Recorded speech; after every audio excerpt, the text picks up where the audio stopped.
o Grupo Espírita Amadeu Ferretti apresenta o estudo sobre o Evangelho segundo o Espiritismo.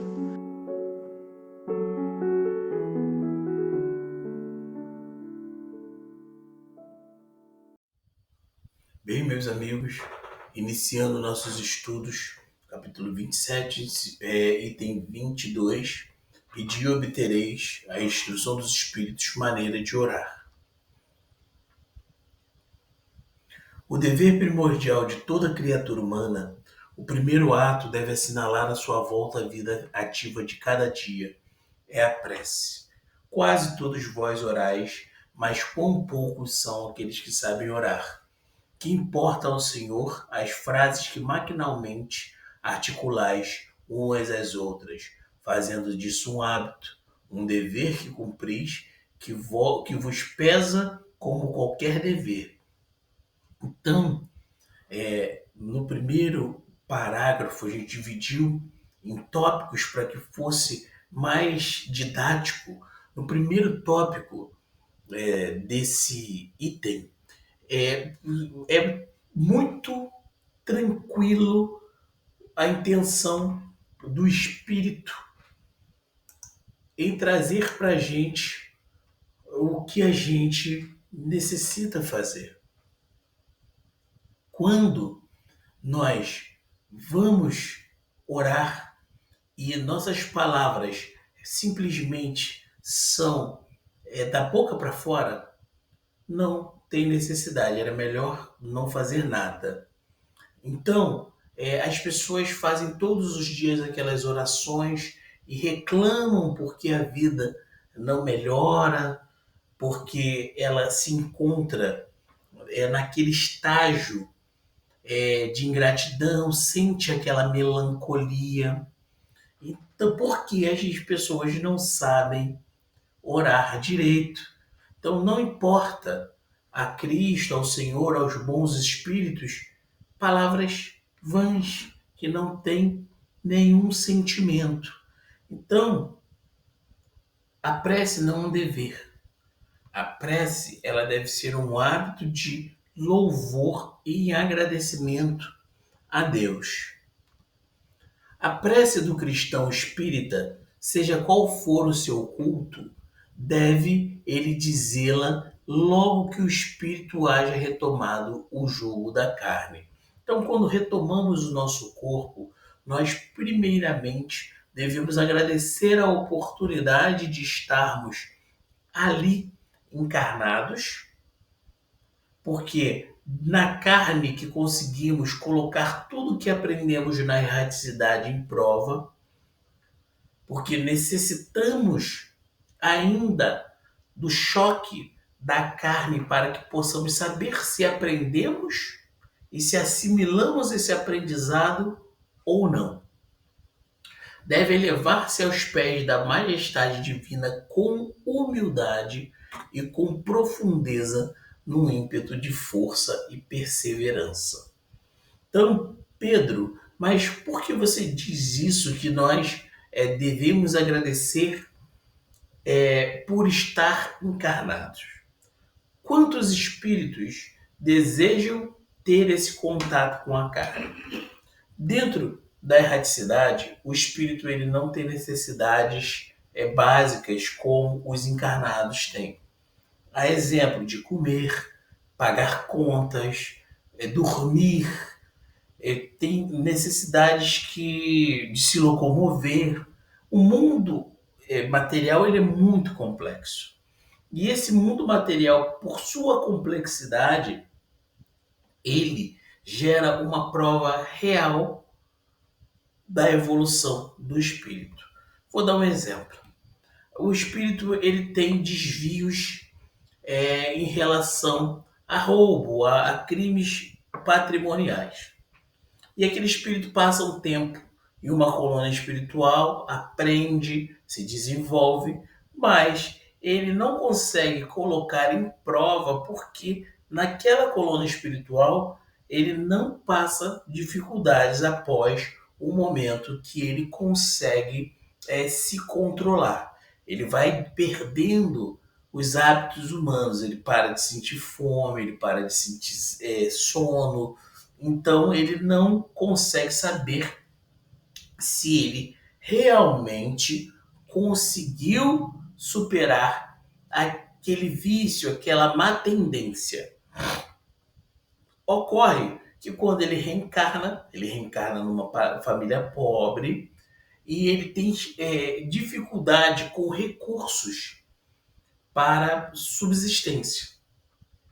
E é que ali, naquele momento, é colocado à prova para ver se ele vai falir ou não. O que se espera do espírito evoluído? Que ele encare a sua dificuldade material de forma positiva. Mas os espíritos que ainda estão em processo de melhoria moral, eles tendem a falir sobre a justificativa de que não se iria passar fome. Dentro do Código Penal brasileiro, das nossas leis penais, das leis dos homens, e tem uma excludente de ilicitude que é o furto famélico. É justamente aquela pessoa que furta para comer.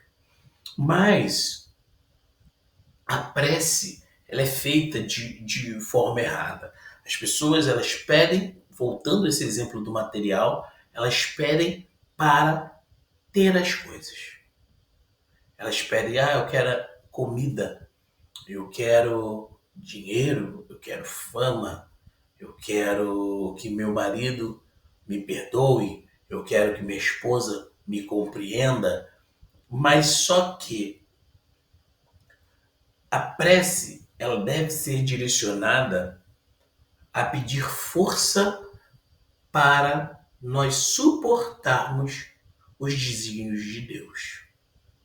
Quando desenvolvermos esse equilíbrio emocional, ao desenvolver, a pedir somente o equilíbrio para suportar as vicissitudes, nós vamos entender o real poder da prece. Deve ela subir humilde aos pés do vosso Senhor para recomendar a vossa fraqueza, para lhe suplicar o amparo, a indulgência e a misericórdia. Deve ser profunda, porquanto a vossa alma tende a elevar-se para o Criador, de transfigurar-se como Jesus no Tabor, a fim de lá chegar à nívea e radiosa de esperança e amor. Então, a prece, ela necessita de humildade. Ela necessita de fraqueza, de clareza, perdão. Ela necessita de clareza. Então a prece, ela tem que ser clara e humilde e vinda do coração. Que palavras vãs, como já disse, não chegam às esferas superiores. Vamos exemplificar. Quando estamos desesperados e a nossa angústia, ela vira aquela aflição e nós pedimos para Deus de qualquer maneira, na maioria das vezes nós somos atendidos, porque a prece, ela está vindo do coração. Mas aquela prece mecânica, aquela prece formulada, por mais que ela seja espontânea, entre aspas, ela é uma prece maquinal. Aquelas preces belas. A gente fica tão preocupado com o rebuscar das palavras que esquecemos o significado da prece real. A vossa prece deve conter o pedido de graça que necessitais, mais de que necessitais em realidade. Inútil, portanto, pedir ao Senhor que vos abrevie as provas, que vos dê alegrias e riquezas. Rogai-lhes que vos conceda os bens mais preciosos da paciência, da resignação e da fé. As pessoas, eu não recordo o nome do livro, até procurei, mas não consegui recordar. Eu vou recordar até o fim do estudo. É um departamento de preces, no qual a colônia ele recebia aquelas preces para serem atendidas. E chegou num departamento que não das preces que não poderiam ser atendidas. E o instrutor ele chama os espíritos aprendizes e para explicar por que aquelas preces não podem ser atendidas. E chega na prece de um homem que pedia todos os dias para Deus para que sua esposa falecesse, porque ele não queria se separar, porque aos olhos das pessoas não era agradável a separação, e ele não queria parecer um adúltero perante a sociedade, então ele pedia que a esposa dele falecesse. Então, abreviar a vida de alguém é algo que não se pode fazer através da prece. Pedir riquezas não é uma coisa que se deve fazer através da prece. O que se deve pedir, primeiramente, agradecer ao que já se tem. Segundamente, você pedir a oportunidade de trabalhar para que você consiga receber as graças obtidas através do seu trabalho.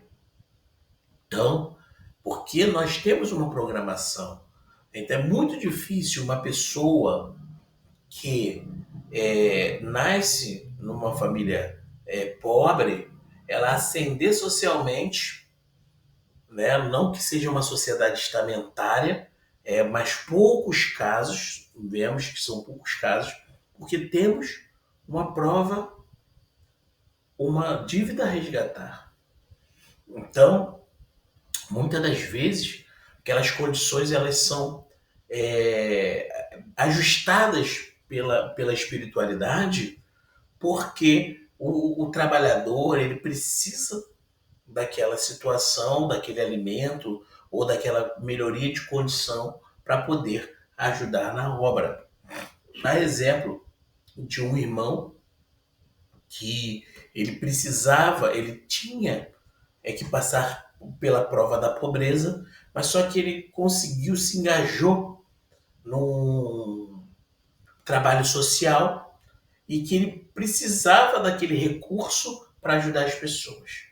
Então, ele recebia muitos recursos, mas só que ele não se utilizava daqueles recursos. Ele transmitia aqueles recursos para outras pessoas e a vida dele material foi progredindo e a família dele foi se aproveitando, no bom sentido, daquele progresso. Os filhos dele conseguiram estudar mais porque ele mostrou no meio da encarnação que ele já havia vencido aquela prova. Aí é muito possível, mas são poucos casos que acontecem esse tipo de coisa, porque na espiritualidade não é nada uma regra imutável, tudo pode acontecer. Não digais o que fazem muitos, não vale a pena orar, porquanto Deus não me atende. O que na maioria dos casos pedir a Deus. Então a pergunta, se você fala que não vale, não, Deus não atende, são as pessoas que se revoltam com os pedidos de Deus. A gente tem que entender que a espiritualidade, os espíritos que nos cercam e a falange de Jesus Cristo, que é o governador da Terra, eles têm um grupo de espíritos em cada colônia, em cada setor, que atende realmente às preces. Porém, o espírito ele fez um contrato quando da reencarnação dele. E nós, pelo véu do esquecimento, perdemos a capacidade de lembrar o nosso compromisso. E às vezes, o que você está pedindo não é bom para a sua evolução. Não é bom para a sua evolução. Então Deus não atende. Então Deus é o Pai Então é como se fosse seu pai carnal, que às vezes vê a criança querendo enfiar o dedo na tomada, naquele momento vai alegrar a criança, e o pai ou a mãe tira aquele bebê antes dele enfiar o dedo na tomada. E aquele bebê chora, chora, chora, porque ele queria ter enfiado aquele dedo na tomada. Então, nós temos que tomar muito cuidado com o que pedimos, porque aquele pedido, se atendido, pode ser o motivo da vossa derrocada. Um exemplo, certa feita, numa instituição na qual trabalhamos, chegou um rapaz que sonhava viver de música, e no sonho dele de viver de música, ele se sentia frustrado. Se considerava um bom músico, e no diálogo fraterno ele falava: mas eu não consigo ascender, vejo pessoas piores do que eu ascendendo na carreira musical e eu fico estagnado. Então, fizemos a irradiação, pedimos a orientação ao mentor espiritual para dar uma resposta, uma satisfação àquele jovem, e a resposta que veio é que aquele espírito, lógico que não foi passada para ele, mas que aquele espírito, já tinha falido várias vezes por conta da fama. Entrava nas drogas, entrava no álcool e abreviava a sua reencarnação. E o conselho que foi lhe dado é que ele criasse músicas edificantes e trabalhasse com música dentro da doutrina espírita. Que ele fosse um músico que louvasse a Deus. E porque os ambientes que tocam o tipo de música que se louva a Deus não são os ambientes mundanos, que ainda existem o consumo de drogas e álcool. E o trabalho foi feito.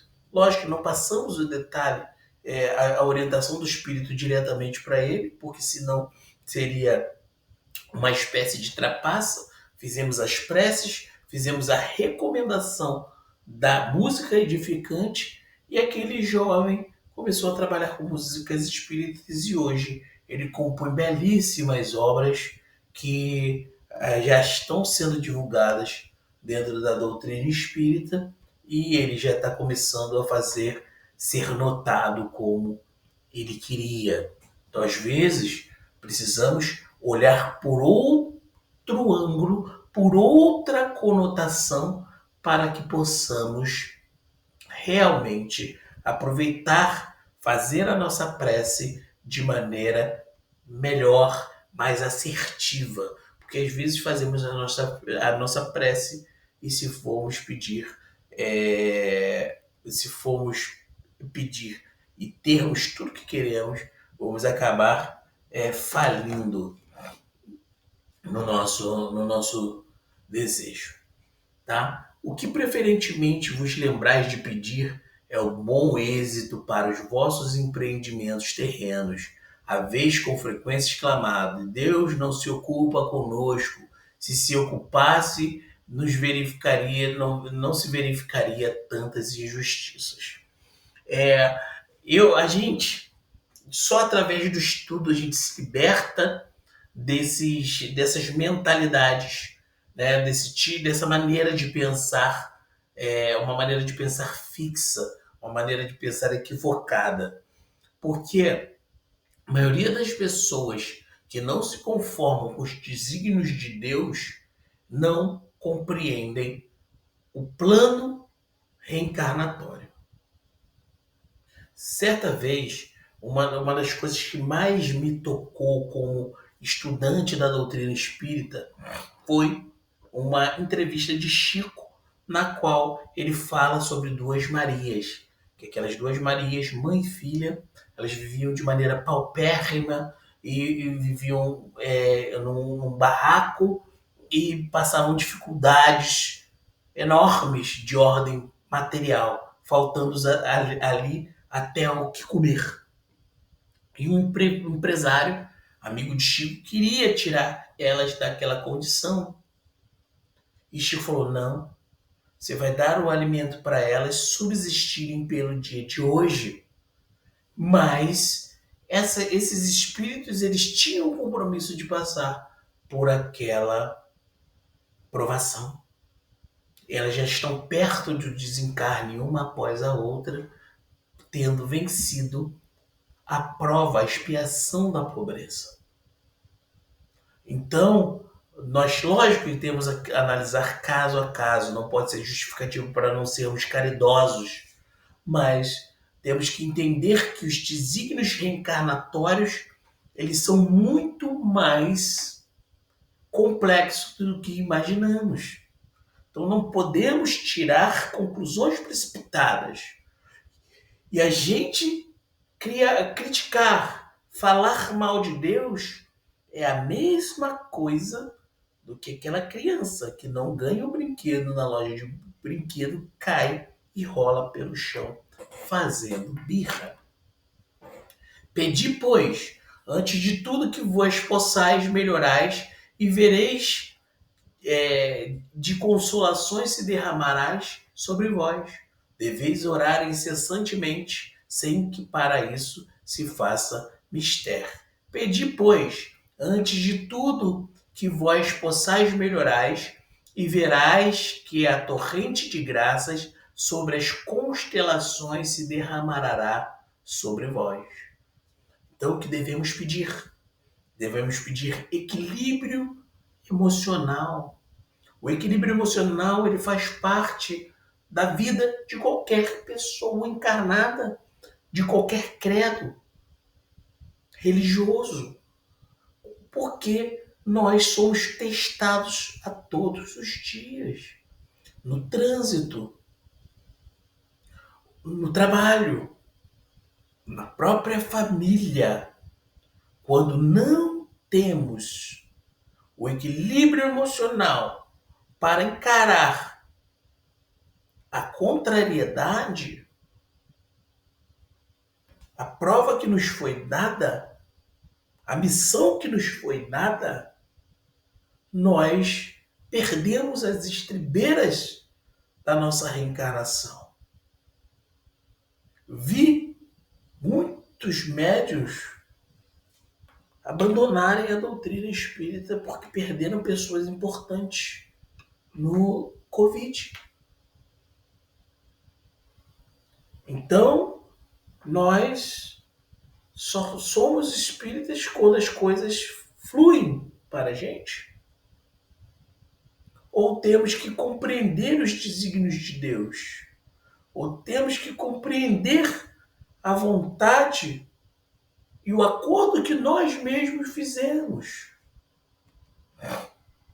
Deveis orar incessantemente, sem que para isso se faça mistério. Que vos recolhais ao vosso oratório ou vos lanceis de joelho nas praças públicas.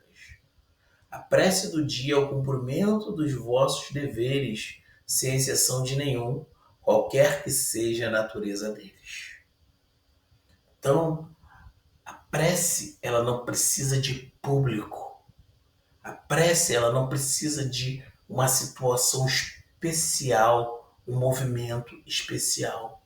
Você pode fazer prece de olho aberto, dirigindo.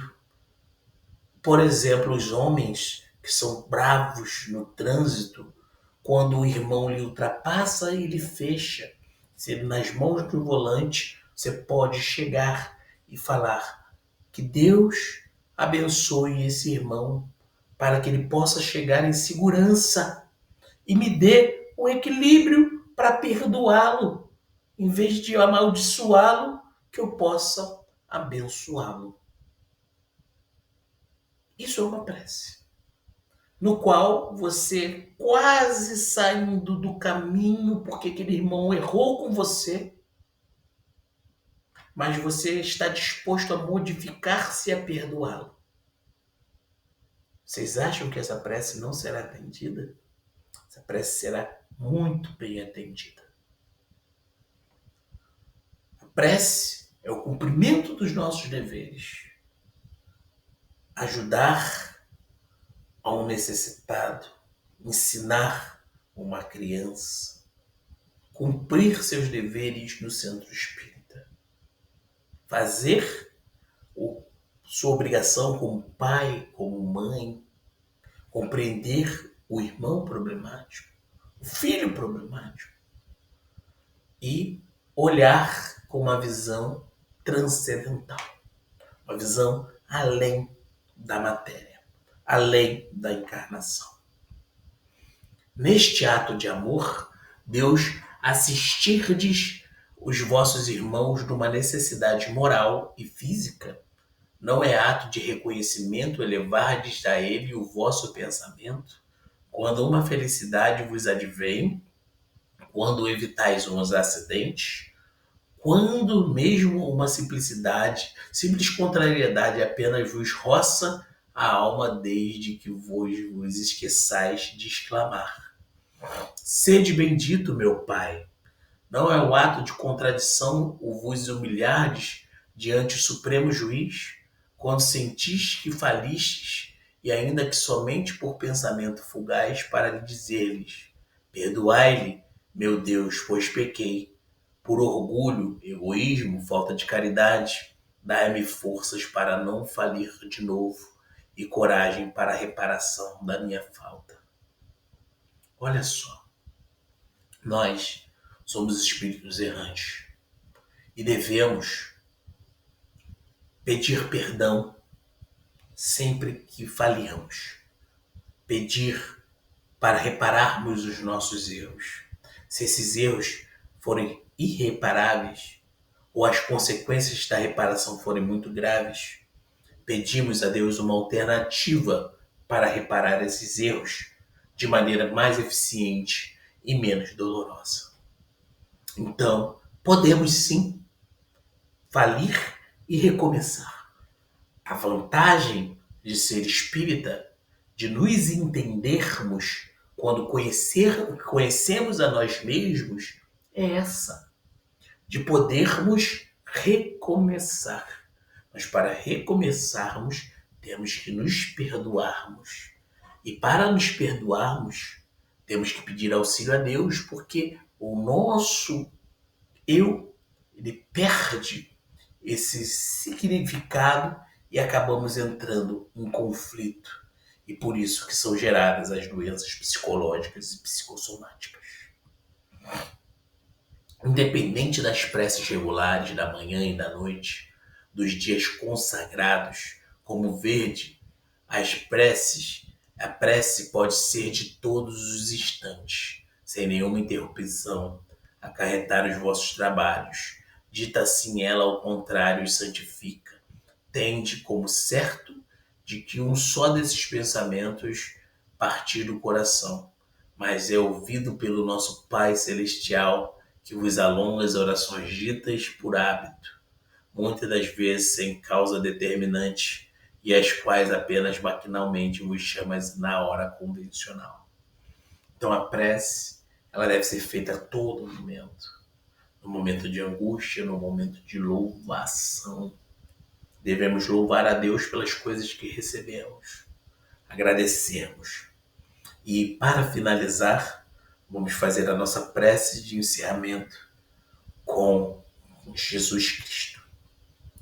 Senhor de amor e bondade, agradecemos a oportunidade de estarmos aqui unidos e reunidos em seu nome, para agradecer a oportunidade de estudarmos, para nos aplicarmos nos nossos estudos da nossa vida, desenvolvermos o equilíbrio emocional, desenvolvermos o amor para com os nossos irmãos e desenvolvermos o amor para aqueles que não nos são caros. Agradecemos a oportunidade e que assim seja.